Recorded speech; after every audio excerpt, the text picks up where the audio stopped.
1 Maccabees, chapter 7. In the 151st year, Demetrius the son of Seleucus came out of Rome, and went up with a few men to a city by the sea, and reigned there. It came to pass, when he would go into the house of the kingdom of his fathers, that the army laid hands on Antiochus and Lysias to bring them to him. The thing became known to him, and he said, "Don't show me their faces." So the army killed them. Then Demetrius sat upon the throne of his kingdom. All the lawless and ungodly men of Israel came to him. Alcimus was their leader, desiring to be high priest. They accused the people to the king, saying, "Judas and his kindred have destroyed all your friends, and have scattered us from our own land. Now therefore send a man whom you trust, and let him go and see all the destruction which he has brought on us in the king's country, and how he has punished them and all who helped them." So the king chose Bacchites, one of the king's friends, who was ruler in the country beyond the river, and was a great man in the kingdom, and faithful to the king. He sent him and that ungodly Alcimus, whom he made the high priest, and he commanded him to take vengeance upon the children of Israel.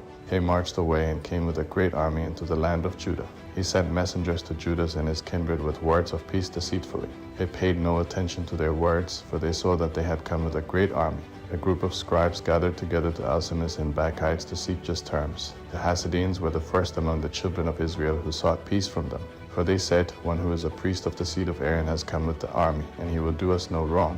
He spoke with them words of peace and swore to them, saying, "We won't seek to harm you or your friends." They trusted him. Then he seized 60 men of them and killed them in one day, according to the word which was written. The flesh of your saints and their blood was shed all around Jerusalem, and there was no one to bury them.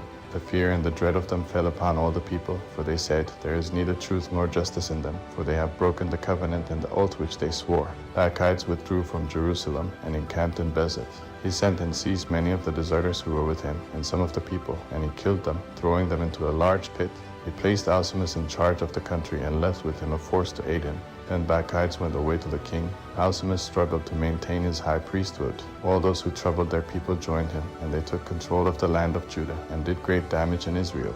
Judas saw all the wrongs that Alcimus and his company had done among the children of Israel, even more than the Gentiles. He went out into all the borders of Judea and took vengeance on the men who had deserted from him, and they were restrained from going out into the country. But when Alcimus saw that Judas and his company had grown strong, and knew that he was not able to withstand them, he returned to the king, and brought evil accusations against them. Then the king sent Nicanor, one of his honorable princes, a man who hated Israel and was their enemy, and commanded him to destroy the people. Nicanor came to Jerusalem with a great army.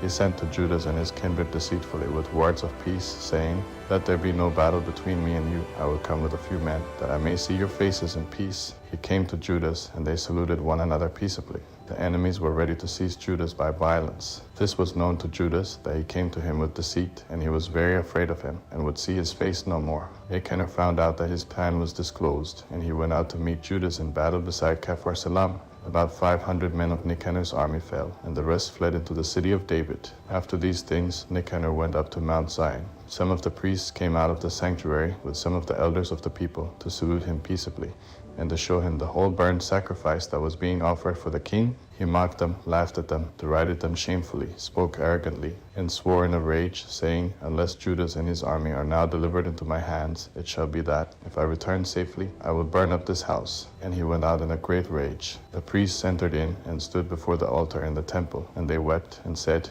"You chose this house to be called by your name, to be a house of prayer and supplication for your people. Take vengeance on this man and his army, and let them fall by the sword. Remember their blasphemies, and don't allow them to live any longer." Then Nicanor went out from Jerusalem and encamped in Beth-horon, and there the Syrian army met him. Judas encamped in Edessa with 3,000 men.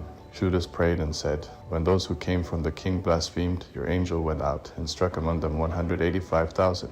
Even so, crush this army before us today, and let all the rest know that he has spoken wickedly against your sanctuary. Judge him according to his wickedness." On the 13th day of the month Adar, the armies met in battle. Nicanor's army was defeated, and he himself was the first to fall in the battle.